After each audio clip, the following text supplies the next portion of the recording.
Okay guys, dito po tatawid tayo sa pedestrian lane kasi bawal pong dumiretso. So kailangan mo nating hintayin. So ito na po. Lakad-lakad tayo rito.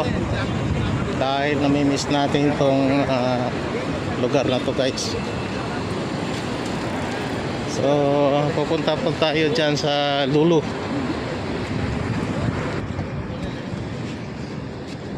So mapasok tayo dyan kung anong pinagbago ng Lulu Hypermarket.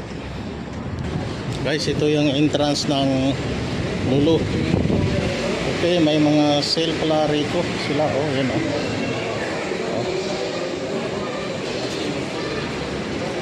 So may mga sale sila dyan guys, sa baba. So ito yung supermarket. Punta tayo sa taas. So ito po yung taas ng Lulu guys. Okay, yan po yung tindahan ng mga bags, notebooks at iba pa. So mayroon silang mga sale. Damit, sapatos, mayroon po dyan. Okay.